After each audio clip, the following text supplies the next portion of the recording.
Hello दोस्तों, कैसे हो आप। आज हम स्टैंडर्ड 8 ज्योग्राफी का चैप्टर नंबर 1 जिसका नाम है local time and standard time, इसे हम स्टार्ट करने वाले हैं। तो देखो, इस चैप्टर के नाम से ही आपको स्पेसिफाई हो रहा है कि हम क्या पढ़ने वाले हैं। हम टाइम के बारे में पढ़ने वाले हैं। पूरे वर्ल्ड में जो टाइम फॉलो होता है, कैसे टाइम कन्वेंशंस को डील किया जाता है, हम उसे पढ़ने वाले हैं। तो देखो, आप जब भी अगर आपने कभी ध्यान दिया होगा तो आपके कोई भी रिलेटिव, फ्रेंड या जो भी अमेरिका या फिर दूसरी कंट्रीज़ में रहते हैं, तो अगर आप यहाँ पे उन्हें फ़ोन करोगे तो समझ लो आपके यहाँ तो शाम के 6 बज रहे हैं, लेकिन अमेरिका में वहाँ पे हो सकता है रात के 12 बज रहे हैं, 10-11 बज रहे हैं। तो ऐसा अलग टाइम होता है। देखो, 12-12 घंटे का भी फ़र्क आ जाता है कि यहाँ पे सुबह है तो वहाँ पे शाम है, यहाँ पे रात है वहाँ पे दिन है। तो आपको ज़रूर कन्फ्यूजन होता होगा कि ऐसा क्यों होता है कि हमारे यहाँ दिन है वहाँ पे रात है, ऐसा क्यों होता है। तो यही सब कन्फ्यूजन्स को हम डील करेंगे और आज आपको उसी सब कन्फ्यूजन्स का आंसर मिलने वाला है। ठीक है, तो मैं स्टार्ट करता हूँ अभी। तो सबसे पहले लेट्स रिकॉल दिया है तो इसे हम देख लेते हैं। Why does the duration of day and night keep changing. तो हमारा जो ड्यूरेशन डे और नाइट का है वो बदलते क्यों रहता है। आपने ध्यान दिया होगा या फिर हो सकता है आपने कभी पढ़ा नहीं होगा, मैं आपको भी बताता हूँ कि देखो, समर्स में क्या होता है। समर यानी कि गर्मियों के मौसम में क्या होता है, जो डे का ड्यूरेशन, देखो आइडियली क्या होना चाहिए, डे और नाइट, जो सुबह है वो 12 घंटे की होनी चाहिए और जो रात है वो भी 12 घंटे की होनी चाहिए। तो ये दोनों मिलके बन जाएंगे हमारे 24 घंटे। तो 24 घंटे का ही एक दिन होता है। वन डे अगर आप देखोगे तो ये 24 घंटे का ही होता है, जिसमें 12 घंटे रात और 12 घंटा दिन होना चाहिए। लेकिन समर में क्या होता है ना कि डे का ड्यूरेशन ज़्यादा होता है। मान लो अभी 12 घंटे है तो हो सकता है 12 घंटा 30 मिनट डे का ड्यूरेशन हो जाए और 11 घंटा 30 मिनट रात का ड्यूरेशन हो जाए। या फिर ऐसा भी हो सकता है कि 13 घंटा दिन का ड्यूरेशन है और हमारा 11 घंटा रात का ड्यूरेशन है। तो गर्मियों के दिन में क्या होता है कि गर्मियों के टाइम पे जो दिन होता है उसकी ड्यूरेशन ज़्यादा हो जाती है, जितनी होनी चाहिए 12 से ज़्यादा हो जाती है। और वही अगर आप विंटर्स में देखोगे तो विंटर्स में जो डे का ड्यूरेशन होता है वो नाइट से कम होता है। तो नाइट मान लो अगर 12.5 आवर्स की है या 12.5 आवर्स, सबको कन्फ्यूजन होगा, मैं ऐसे लिखता हूँ 12 आवर्स 30 मिनट्स की अगर नाइट है हमारी, तो डे कितने का हो जाएगा। ऑब्वियसली बात है, आपको 24 माइनस 12 आवर 30 मिनट करना है। तो अगर आप करोगे तो आपको मिलेगा 11 आवर 30 मिनट। वही अगर आप 13 आवर्स अगर आपकी नाइट हो गई तो आपका डे कितने आवर्स का हो जाएगा, 11 आवर्स का। तो देखो ये मुझे कैसे मिला, क्योंकि मैंने जो 13 आवर्स है इसको मैंने 24 से माइनस किया है। मैं उधर सीधा कर दूँ, हाँ देखो 13 आवर्स अगर मैंने माइनस करे, क्योंकि 13 आवर्स तो नाइट ने ले लिए, तो जब माइनस करूँगा तो 11 बचेगा, तो वही 11 आवर्स डे का ड्यूरेशन होगा। तो यहाँ पे वही पूछा है कि ऐसा क्यों होता है कि अलग अलग सीज़न में, जैसे कि समर, विंटर, रेनी सीज़न में दिन और रात की ड्यूरेशन अलग अलग होती है। अब ऐसा क्यों होता है मैं आपको बताता हूँ। देखो, मान लो कि ये हमारा सन है बीच में, और हमारी अर्थ जो सन को रिवॉल्व करती है वो कुछ ऐसे पैटर्न में हमारी अर्थ सन को रिवॉल्व करती है। ये हमारी अर्थ है, ये हमारा सन है। ठीक है, मैं यहाँ पे एस लिख देता हूँ जिससे आपको मालूम पड़े ये सन है। तो हमारी अर्थ ऐसे एलिप्टिकल ऑर्बिट में सूरज के आजू बाजू चक्कर ऐसे मारते रहती है। तो ये जो ड्यूरेशन होता है ना, इतने इतने पार्ट में, यहाँ पे हमें विंटर, इस पार्ट में हमें विंटर एंड रेनी सीज़न देखने को मिलता है, और इस पार्ट में हमें समर सीज़न देखने को मिलता है, समर सीज़न। तो अभी ऐसा क्या होता है कि ये दिन और रात अलग अलग ड्यूरेशंस की होती है। तो देखो, आप यहाँ से देखकर अपने आप अंदाज़ा एक लगा सकते हो कि ऐसा क्यों होगा। क्योंकि देखो, ये टाइम पे जब इतना जो पीरियड है, इतने पीरियड में जो अर्थ है सन के बहुत ज़्यादा नज़दीक है, और ये जो इतना पीरियड है इसमें अर्थ सन के दूर है। तो ऑब्वियसली बात है, जब अर्थ सन के नज़दीक होगी तो हमारा दिन लंबा होगा, और अर्थ जब सन के दूर होगी तो हमारा दिन छोटा होगा। ठीक है, तो इससे आपको एक और चीज़ पता चल रही है कि समर में इतनी गर्मी क्यों होती है, क्योंकि सूरज की रोशनी सीधा एकदम नज़दीक से हमारी अर्थ पे गिरती है। और विंटर में क्यों ठंडी होती है, क्योंकि सूरज बहुत दूर है हमसे विंटर में। तो देखो, इससे आपको दो चीज़ें पता चल गई। अभी हम देखते हैं सेकंड क्वेश्चन क्या है। How many latitudes can be drawn on world map keeping an interval of 1 degree each. तो आपने हो सकता है 7th में पढ़ा होगा कि हम ऐसे 360 डिग्री बना सकते हैं। ठीक है, the apparent movement of sun from east to west is a result of what. तो देखो, यहाँ पे ऐसा पूछा गया है, यहाँ पे इसका क्वेश्चन मैं इसका आंसर अभी आपको नहीं दूंगा, इसका आंसर मैं आपको इस पैराग्राफ में दूंगा। इस पैराग्राफ में इसका आंसर छुपा हुआ है, तो मैं अभी आपको एक्सप्लेन करूँगा। ठीक है, what is the direction of rotation of earth? तो आपको पता है कि हमारी जो अर्थ है वो वेस्ट टू ईस्ट रोटेट करती है। वेस्ट टू ईस्ट रोटेट होने का मतलब क्या होता है कि मान लो ये हमारी अर्थ है, मैं इस पर लिख देता हूँ, ये है हमारा अर्थ का वेस्ट साइड, डब्ल्यू लिख दिया मैंने। ये हमारी अर्थ का ईस्टर्न साइड, ठीक है। ऊपर है हमारा नॉर्दर्न साइड, मैं यहाँ पे एन लिख देता हूँ, और नीचे है हमारा सदर्न साइड, मैं इस पर एस लिख देता हूँ। ठीक है, आपको अच्छे से दिख रहा होगा। तो वेस्ट टू ईस्ट रोटेट करने का मतलब क्या है कि वेस्ट से ईस्ट रोटेट करती है हमारी अर्थ, मतलब हमारी अर्थ ऐसे रोटेट करती है, ऐसे, वो ऐसे रोटेट कर रही है। मतलब अभी देखो, ये हमारा अर्थ का वेस्टर्न साइड, ये हमारी अर्थ का ईस्टर्न साइड, ये देखो ईस्ट, ये वेस्ट। तो अर्थ हमारी रोटेट कैसे करेगी? वेस्ट के साइड से रोटेट करेगी, ये देखो, वेस्ट से ईस्ट पर रोटेट करेगी। ये देखो मैं एक एरो बना देता हूँ, वेस्ट से ईस्ट रोटेट कर रही है, ठीक है। मतलब हमारी अर्थ ऐसे रोटेट कर रही है, ऐसे देखो, एकदम एरो एरो के ये डायरेक्शन में ही रोटेट कर रही है हमारी अर्थ, वेस्ट टू ईस्ट, ठीक है। अभी इसका एक और टाइम इसका यूज़ होने वाला है इस क्वेश्चन के आंसर को एक्सप्लेन करने में। अभी मैं इसका नेक्स्ट क्वेश्चन रीड करता हूँ। At which longitude does the date change? तो 180 डिग्री लॉन्जिट्यूड पे हमारी डेट चेंज होती है। हो सकता है मैं देखो एक बार कि आपको अगर यहाँ पे दिया है तो मैं भी आपको दिखा दूँ। आपकी टेक्स्ट बुक में तो मुझे नहीं लगता दिया है, फिर भी जब यहाँ पे आएंगे मैं आपको एक्सप्लेन कर दूँगा कि ऐसा क्यों होता है, 180 डिग्री पे हमारा लॉन्जिट्यूड क्यों चेंज होता है, डेट क्यों चेंज होती है 180 डिग्री पे, ठीक है। How was time measured in olden days? तो ओल्डन डेज में जो टाइम होता था, देखो ओल्डन डेज में हमारे पास घड़ी तो होती नहीं थी कि आपके पास अभी जो क्लॉक होती है, मोबाइल वॉच क्लॉक जो भी आप यूज़ करते हो, ये सारी जो घड़ी है ये ओल्डन डेज में अवेलेबल नहीं थी। तो हम लोग टाइम कैसे देखते थे, क्योंकि घड़ी तो थी नहीं, तो लोग कैसे सुबह को उठ के अपने काम पर जाते होंगे। तो इसे हम कैसे देखते थे कि हमारे पास आर ग्लास, घटक, घटिका पात्रा, ऐसे ऐसे हमारे पास इंस्ट्रूमेंट होते थे जिससे हम टाइम का अंदाज़ा लगाते थे। तो देखो ये भी एक इंस्ट्रूमेंट है जिससे हम टाइम का अंदाज़ा लगा सकते हैं। देखो सुबह को यहाँ पे होगी, मतलब मॉर्निंग में 8 बज रहे हैं, जब ये थोड़ा आगे जाएगी तो 10 बज रहे हैं। इसकी शैडो है, ये जो स्टिक है ना यहाँ पे ग्राउंड में स्टिक जो है ना, ये सूरज के हिसाब से है। देखो सूरज यहाँ से सनराइज़ हुआ, आपको तो पता ही है, सूरज राइज ईस्ट से करता है और सेट वेस्ट में होता है, ठीक है। तो देखो जब यहाँ से सनरेज पड़ेगी तो ये ऐसे हो रहा है, तो इसकी शैडो यहाँ पे पड़ रही है, मतलब सुबह है, सुबह के 8 बज रहे हैं, 10 बज रहे हैं, जब दोपहर बज रहे हैं तो सन एकदम ऊपर है, फिर जब शाम होते जा रही है तो अभी दोपहर हो गई, फिर इवनिंग 4 पे यानी कि शाम हो गई, फिर सूरज ढल जाएगा। तो ऐसे हम लोग बहुत सारे इंस्ट्रूमेंट यूज़ करते थे जो पुराने ज़माने में हमें टाइम बताते थे, ठीक है। In present times what are the instrument used for time measurement? आप एक आसान सा इसका आंसर दे सकते हो, उसका आंसर है क्लॉक,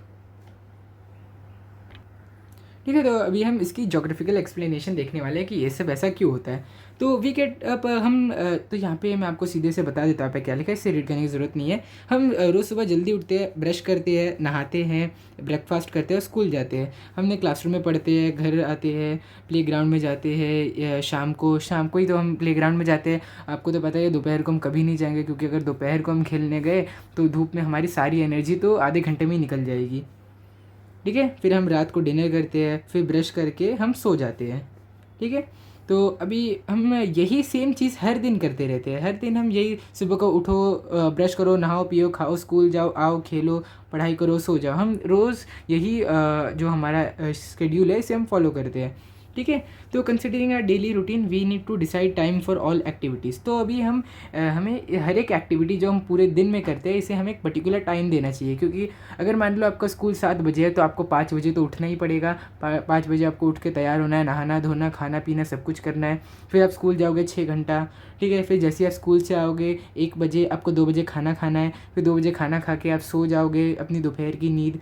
सो 2 से 5 तक आप सो गए, 5 से 6 तक आप खेले, और फिर 6 से लेके आप 10 बजे तक आपने पढ़ाई की। तो देखो ये सब एक पर्टिकुलर टाइम अलॉटमेंट आपने दिया है हर चीज़ को। तो ऐसा टाइम कैसे हमें मालूम पड़ता है? आज तो हमारे पास घड़ी है, लेकिन पहले के ज़माने में लोगों के पास ऐसी घड़ी नहीं होती थी, उन्हें अंदाजे से सारा टाइम पता करना पड़ता था। ठीक है। In olden days people use to take help of various tools and depend on various natural event for measurement of time. तो पुराने ज़माने में जब हमारे पास घड़ी नहीं होती थी, हम बहुत सारे अलग अलग इंस्ट्रूमेंट का यूज़ करते थे और बहुत सारे नेचुरल चीज़ों पर डिपेंड करते थे। जैसे कि ये देखो, मैंने आपको बताया ना कि जब सनराइज़ हुआ तो हमें टाइम मालूम पड़ रहा है कि कैसे कैसा टाइम जा रहा है। तो ये है एक नेचुरल इवेंट जिसके ऊपर से हम टाइम गेस करते थे पहले के ज़माने में। ठीक है। On the basis of observation and experience they divide the day into following part, from sunrise to sunset day time and from sunset to next sunrise night time. तो देखो, जब हमारा सूरज उगा यानी कि सनराइज से लेके जब हमारा सूरज डूबा यानी कि सनसेट, इतने इस पीरियड को हम डे टाइम बोलते थे। तो देखो, अब जब सूरज डूब गया तो उसके बाद रात आ गई। अब सूरज डूबने के बाद जब वापस सनराइज होगा यानी कि सनसेट से लेके सनराइज तक के टाइम को हम बोलेंगे नाइट टाइम, क्योंकि जब सूरज डूब चुका है, जब तक सूरज वापस सुबह को नहीं उगेगा, हमारी रात रहेगी। ठीक है। A whole day meant the duration from one sunrise to next. तो पूरे दिन की जो ड्यूरेशन होती थी वो यही होती थी कि जब सूरज उगेगा उस समय से लेकर जब सूरज सेट हुआ उस समय को हम बोलते थे डे टाइम। ठीक है। तो यहाँ पे क्या है, earlier natural event and instrument like घाटी का पात्रा। तो देखो, घाटी का पात्रा एक बहुत ही ज़्यादा, एक मिनट में ऊपर, हाँ, तो घाटी का पात्रा जो है बहुत ही ज़्यादा कॉम्प्लिकेटेड इंस्ट्रूमेंट है, जिसे आज भी हम गेस नहीं कर पाए कैसे पुराने ज़माने के लोगों ने इन्वेंट किया था। तो ये क्या करते थे, ये आज के टाइम पे तो आपके पास टाइमर है। अगर आप अपने मोबाइल में एक टाइमर सेट कर दोगे तो आपका वो फ़ोन तो रीड करता रहेगा टाइम की 1 2 3 4 5 6 7 8 9 10 ऐसे सेकंड करते करते वो 1 मिनट 2 मिनट ऐसे ऐसे गिनती करेगा। लेकिन पुराने ज़माने में तो हमारे पास मोबाइल फ़ोन्स, स्टॉप वॉच ये सब था नहीं। तो स्टॉप वॉच का काम करता था एक घाटी का पात्रा। तो क्या करते थे, हम एक इंस्ट्रूमेंट लेते थे गोल सा, मैं आपको इसे समझाता हूँ। हम एक कंटेनर लेते थे, ठीक है। ये कंटेनर में पानी भरा होता था। फिर हम एक और छोटा सा बाउल टाइप कंटेनर लेते थे, उसके यहाँ पे होल कर देते थे। फिर इसको हम इस पर डाल देते थे। उसके बाद जब ये ऐसे है, ये इसके ऊपर आ गया, तो धीरे धीरे धीरे धीरे इसके अंदर पानी अंदर जाता जाएगा इस होल के थ्रू। जो होल हम लोग ने यहाँ पे किया था, इस होल के थ्रू इसमें पानी जाता रहेगा। फिर एक पॉइंट आएगा जब ये इसमें धीरे धीरे डूबते डूबते थोड़ा सा डूबेगा, फिर और डूबेगा। फिर एक पॉइंट आएगा कि ये इसमें पूरा सिंक हो गया। तो अब ये जो टाइम पीरियड था, इसे हम बोलते थे 1 मिनट। ये एग्जैक्ट 1 मिनट में ये जो हमारा बोल था ये इसके नीचे चले जाता था। तो इससे हमें पता चल जाता था कि 1 मिनट टाइम बीत चुका है। ठीक है। तो अभी यहाँ पे दिया है कि यहाँ पे भाई इसकी एक्सप्लेनेशन की है कि कैसे होता है। तो नेक्स्ट इंस्ट्रूमेंट है सैंड टाइमर। तो आपको तो पता ही है सैंड टाइमर क्या होता है। ये देखो, आपने बहुत सारी मूवीज़ में से ज़रूर देखा होगा या टीवी में तो आपने देखा ही होगा इसे कभी ना कभी। ये देखो, यहाँ पे हम सैंड भर देते हैं और यहाँ पे धीरे धीरे धीरे धीरे सैंड इस जगह पर गिरते रहती है ऊपर से। तो 24 आवर सैंड क्लॉक क्या होता है, 24 आवर सैंड क्लॉक, इसमें जो सैंड है ऊपर से वो धीरे धीरे जब नीचे आती है तो एक पॉइंट ऐसा आता है जब ऊपर की सारी सैंड नीचे आ जाए। तो इस ड्यूरेशन को हम बोलते हैं 24 आवर। ये 24 आवर्स के पीरियड में जो ऊपर की सारी सैंड है वो नीचे आ जाती है। ठीक है। The earth takes 24 hours, that is 1 day to complete 1 rotation. ये तो आपको पता ही है, हमारी अर्थ 24 आवर्स में एक बार रोटेट करती है और रिवॉल्व कितना, 1 साल में एक बार वो अर्थ का रेवोल्यूशन करती है। तो रोटेशन और रेवोल्यूशन दो अलग चीज़ें हैं, इसका आपको बहुत अच्छे से ध्यान रखना है। रोटेशन मतलब घूमना और रेवोल्यूशन मतलब चक्कर काटना। ठीक है। तो we consider the direction where sun rises to be east, thus the earth rotates from west to east. As a result we experience sunrise, sunset, noon and midnight. तो यहाँ पे इस क्वेश्चन का आंसर मैं भी आपको देता हूँ इस पैराग्राफ को पढ़ने के बाद। During rotation the longitude in the western part face the sun gradually while those in the east experience darkness. तो देखो, ये सब अभी आपको मीनिंग पता नहीं चलेगा, पहले मैं आपको बता ही देता हूँ। ये पैरा पहले मैं पढ़ता हूँ। While traveling in a bus, we often see trees, electric poles, building, etc. outside the window. तो आप जब भी अपनी स्कूल बस, कार में या फिर कोई भी अगर आप बाइक पे भी बैठे रहोगे तो आपने ज़रूर देखा होगा कि मान लो ये एक मिनट मैं ऐसा सेक्शन बना दूँ तो देखो, इसे इग्नोर करो। मान लो ये कार है, ये कार मैं ऊपर से बना रहा हूँ इसलिए आपको थोड़ा अलग दिख रही है। ये देखो, जो ऊपर कार है ये उसके पहिए है।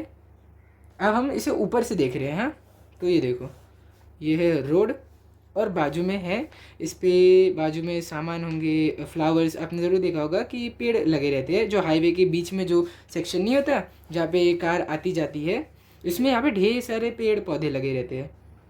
तो जब आपने देखा होगा कि आप ऐसे जा रहे हो तो आपको ऐसा नहीं लगता कि जैसे जैसे आप आगे जा रहे हो ये जो पेड़ है ये आपके नज़दीक आ रहा है और सीधा जा रहा है। देखो, ये कार है, ये आगे जा रही है और ये पेड़ अपनी जगह पर ही है, लेकिन हमें ऐसा लगता है अगर हम विंडो से देखेंगे कि ये जैसे जैसे ये कार यहाँ पहुँचेगी हमें लगेगा पेड़ हमारे बाजू में आ गया, ऐसे लगेगा पेड़ ऐसे आ गया। तो फिर जैसे ही ये कार इस जगह को क्रॉस करके और आगे जाएगी तो ये पेड़ अपने आप पीछे चले जाएगा। तो इसको देख के हमें ऐसा लगता है कि पेड़ पीछे जा रहा है, लेकिन ऐसा नहीं होता। हम पेड़ अपनी ही जगह पे है और हम आगे जा रहे हैं, तो इसकी वजह से हमें लगता है कि पेड़ हमारे पीछे जा रहा है। तो इसको बोलते हैं हम रिलेटिव मोशन। ये रिलेटिव मोशन बहुत कॉम्प्लेक्स टॉपिक है, मैंने आपको आसानी से बता दिया। ये इसके बारे में डिटेल में तो आप अपने 10th और 11th 12th में पढ़ने ही वाले हो।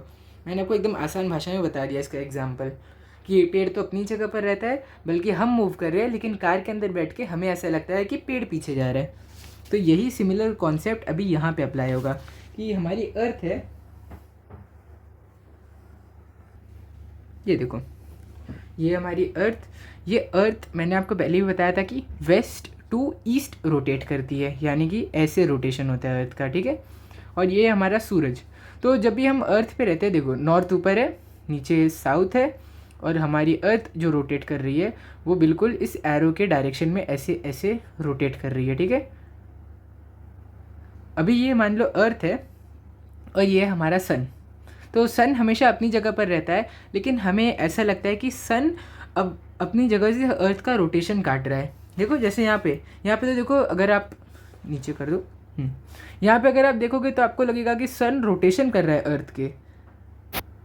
आप तो ये देखकर बोलोगे कि हम तो अपनी जगह पर है, ये सन कैसे हमारे ऊपर आजू बाजू ऐसे घूम पा रहा है, ऐसे ऐसे जा पा रहा है, जबकि सन तो अपनी जगह पर रहता है और अर्थ मूव करती है। लेकिन यहाँ अर्थ पे रह के तो हमें ऐसा लग रहा है कि सन हमारे आजू बाजू चक्कर काट रहा है। तो इसका सेम यही मीनिंग है ये कार वाला, कि कार में मूव आप कर रहे हो लेकिन आपको ऐसा लग रहा है पेड़ पीछे जा रहा है, जबकि पेड़ अपनी जगह पर है और हमारी कार मूव कर रही है। तो सेम लॉजिक यहीं पे अप्लाई होता है कि हमारी अर्थ मूव करती है और रोटेट करती है और सन अपनी जगह पर ही रहता है, लेकिन हम क्योंकि अर्थ के अंदर रहते हैं तो अर्थ जब रोटेट करती है हमें मालूम नहीं पड़ता कि हमारी अर्थ रोटेट कर रही है, हमें जब ऐसा लगता है कि सन हमारी रोटेशन काट रहा है।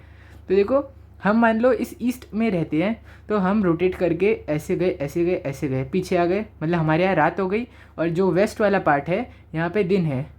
तो अभी जब वापस हम ऐसे ऐसे रोटेट करेंगे तो हमें वापस सूरज दिखेगा, यानी हमारे लिए दिन होगा और इस वेस्ट के लिए रात होगा, ठीक है।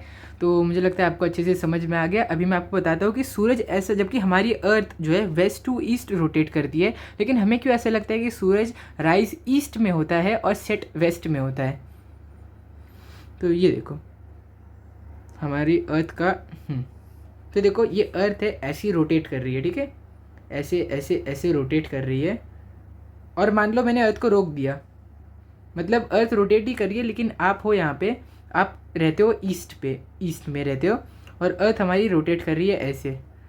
तो जो ईस्ट डायरेक्शन है, अगर मैंने इसको रोक दिया तो हमें ऐसा लगेगा कि सन हमारी रोटेशन ऐसे काट रहा है, ऐसे उल्टे डायरेक्शन में। जो डायरेक्शन में अर्थ रोटेट हो रही थी उसके उल्टे डायरेक्शन में हमें लगता है कि सन हमारा ये हमारी चक्कर काट रहा है, क्योंकि यहाँ पे देखो कार आगे मूव कर रही है लेकिन देखने पे हमें ऐसा लग रहा है कि पेड़ पीछे जा रहा है। तो सेम वैसे ही हमारी अर्थ जो ऐसे रिवॉल्यूशन कर रही है, ऐसे रिवॉल्यूशन कर रही है, हमें सन उसके अपोजिट डायरेक्शन में ऐसे घूमता हुआ दिखेगा। तो देखो जब ये घूम रहा है और ये ईस्ट डायरेक्शन है, यहाँ ईस्ट डायरेक्शन, ये देखो यहाँ पे ईस्ट है, तो सन यहाँ से निकला हमें ऐसा लग रहा है ईस्ट डायरेक्शन, जो कि यहाँ पे है, यहाँ से सन निकला ईस्ट डायरेक्शन में और डूब गया वेस्ट डायरेक्शन में, जाके पीछे चले गया हमारे पीछे। ये देखो, ये देखो, वेस्ट, ईस्ट, नॉर्थ, साउथ। तो जो सन, ये हमारी अर्थ है, ये देखो, ये जो सन था ये ऐसे गया और ऐसे डूब गया। हम रहते हैं यहाँ पे, हमें ऐसे लगेगा कि ईस्ट डायरेक्शन से सन निकला और वेस्ट डायरेक्शन में सन नीचे डूब गया। तो देखो, मैंने जितना हो सके उतना आसान तरीके से आपको समझाया। मुझे उम्मीद है कि आपको समझा होगा। अगर आपको ये नहीं समझ में आया तो कोई टेंशन की ज़रूरत नहीं है, ये आपको एग्ज़ाम में बिल्कुल नहीं पूछेंगे। मैंने बस आपकी नॉलेज के लिए आपको ये बताया।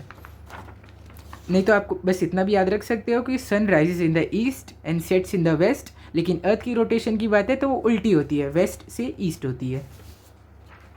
इसलिए मैं आपको एक एनिमेशन भी रिकमेंड करूँगा, आप कोई एनिमेशन भी देख सकते हो। आप बस यूट्यूब पर जाके सर्च करो, why does earth move from west to east but the sun appears to rise from east and sets from west. ठीक है, तो अभी हम आगे जाते हैं। Try this. तो यहाँ पे एक एक्टिविटी है, ये पुराने ज़माने में जो हम क्लॉक का यूज़ करते थे, यहाँ पे वही एक्टिविटी करने को बोला है। कि क्या करने को बोला है कि आप जब गिल्ली डंडा नहीं खेलते, आप हो सकता है आपने नहीं खेला होगा, आप तो शहर में रहते हो, लेकिन आपने इस गेम के बारे में ज़रूर सुना होगा कि हम एक स्टिक से पत्थर को मारते हैं। तो इसमें क्या कहा गया है इसमें कि जो हमारी स्टिक है, मान लो ये स्टिक है, इस स्टिक को हमें लेना है और ग्राउंड में ऐसे दबा देना है, यानी कि हमें इस स्टिक को ग्राउंड में बरी कर देना है। जैसे सेम इस तरीके से किया, हमें इसको ऐसे रख देना है। फिर हमें सुबह को देखना है कि इसकी शैडो कहाँ पड़ रही है। जब आप सुबह को जाओगे गार्डन में, आपको दिखेगा कि इसकी शैडो यहाँ पर है। वही फिर आप थोड़ी देर बाद जब दोपहर को आओगे तो सूरज यहाँ पे आएगा और आपको शैडो यहाँ पे दिखेगी। फिर शाम के दोपहर के टाइम पे सूरज यहाँ पे आएगा, आपको शैडो यहाँ पे देखने को मिलेगी।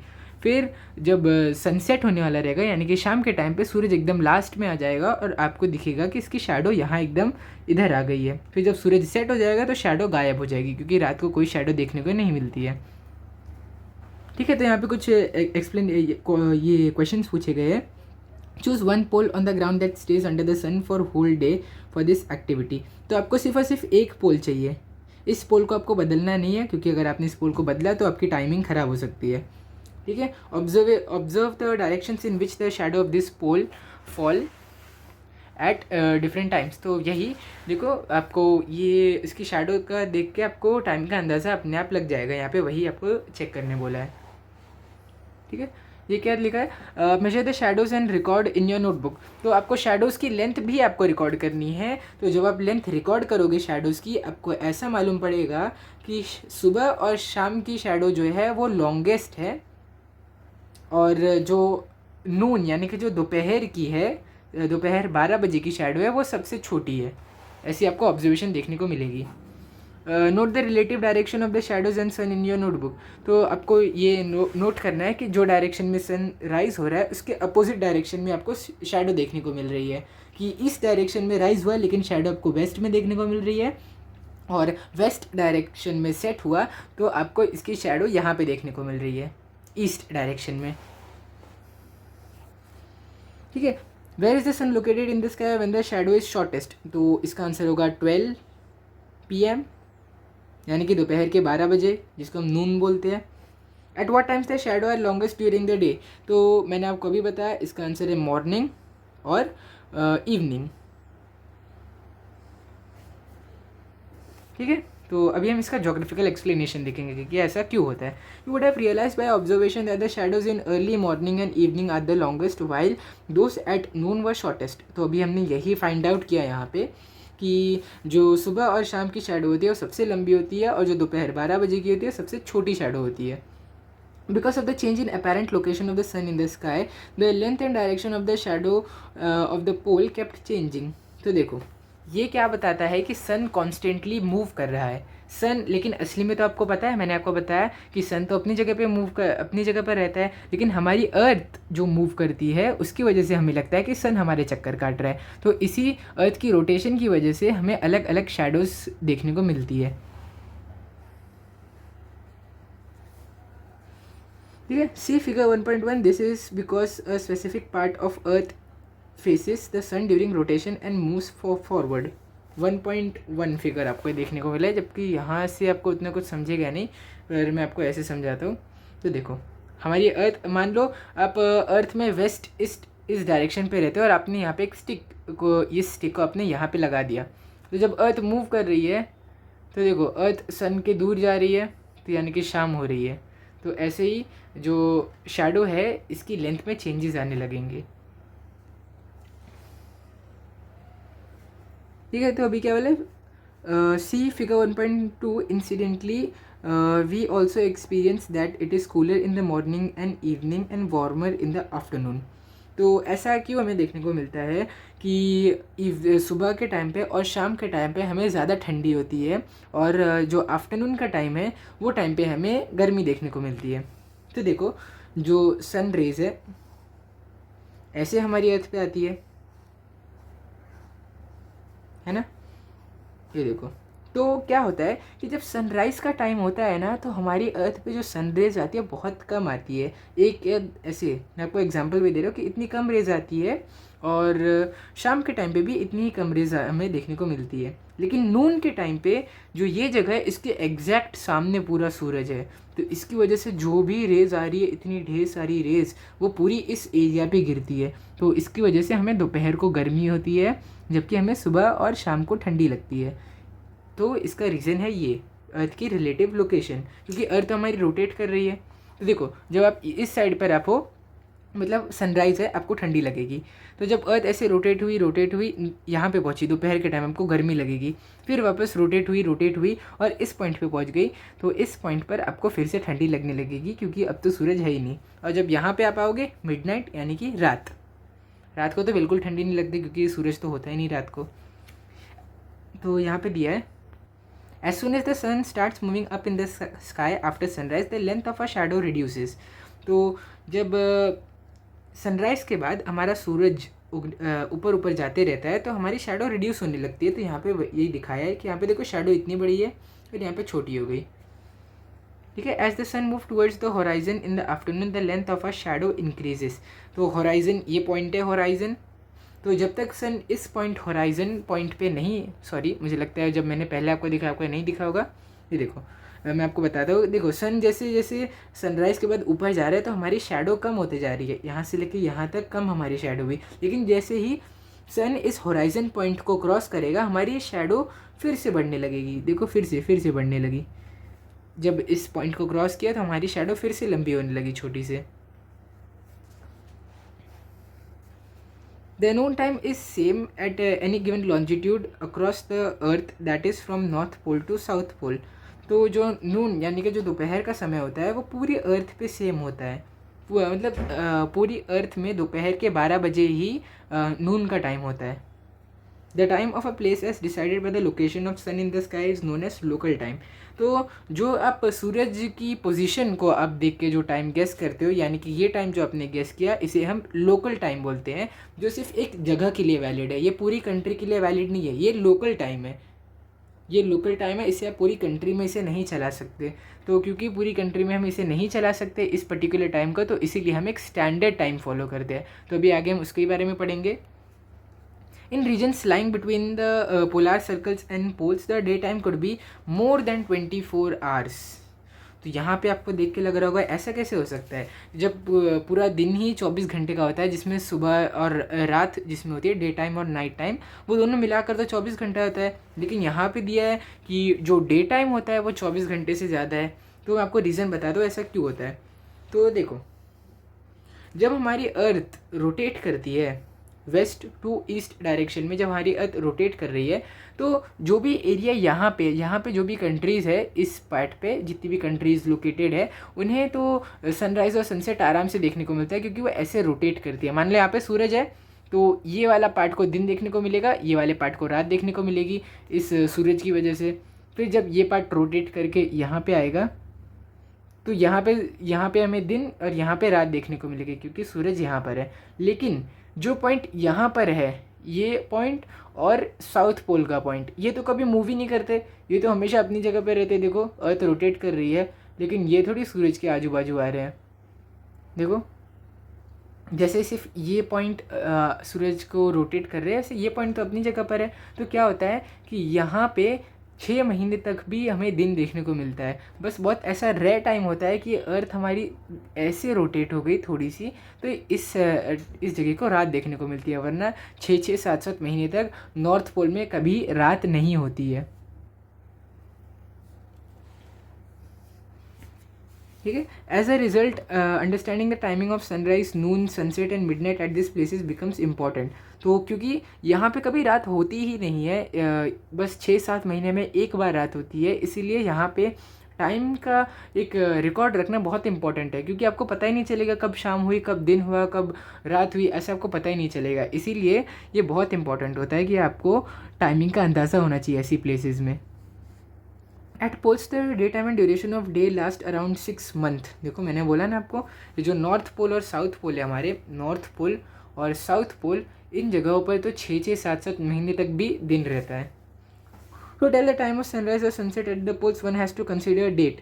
तो हमें डेट कंसिडर करनी पड़ेगी यहाँ पे टाइम बताने के लिए। When the sun rises on a specific day it moves around the horizon and therefore here the length of shadow can not be considered for telling noon time. तो देखो ये जो यहाँ पे देखो, हम इंडिया में रहते हैं, और इंडिया कौन सी जगह पे आता है? इंडिया एक ईस्टर्न कंट्री है, यानी कि हमारी इंडिया लोकेटेड है इस जगह पर, हमारी इंडिया यहाँ पे लोकेटेड है, इसलिए हम इस चीज़ का फॉलो कर सकते हैं टाइम बताने के लिए। लेकिन जो लोग यहाँ पर नॉर्थ पोल पर रहते हैं, वो लोग इस टाइम पीरियड, इस तरीके को नहीं फॉलो कर सकते हैं टाइम बताने के लिए। Think about it.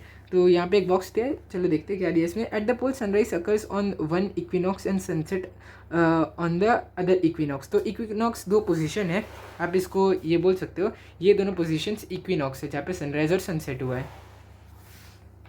If you happen to be any of the poles during this time, then what would be the route of sun in the daytime? तो डे टाइम और नाइट टाइम में आपको कोई भी ये चेंजेस देखने को नहीं मिलेंगे, क्योंकि सूरज अपनी जगह पर ही रहने वाला है इस जगह पर। नॉर्थ पोल और साउथ पोल में आपको ऐसा सूरज जाते हुए नहीं दिखेगा, ऐसे सनराइज और सनसेट आपको वहाँ पे देखने को नहीं मिलेगा। Of which day would the sun appear at highest point in the sky? तो हाइस्ट पॉइंट कौन से दिन में आपको देखने को मिलेगा? तो देखो एक ऐसी डेट है नॉर्थ पोल पर 21 जून। अगर आप नॉर्थ पोल पर रहोगे तो 21 जून एक ऐसा डेट है जहाँ पे सन सबसे ज़्यादा ऊपर देखने को मिलेगा आपको हमारे ये नॉर्थ पोल पर, यानी कि यहाँ पर।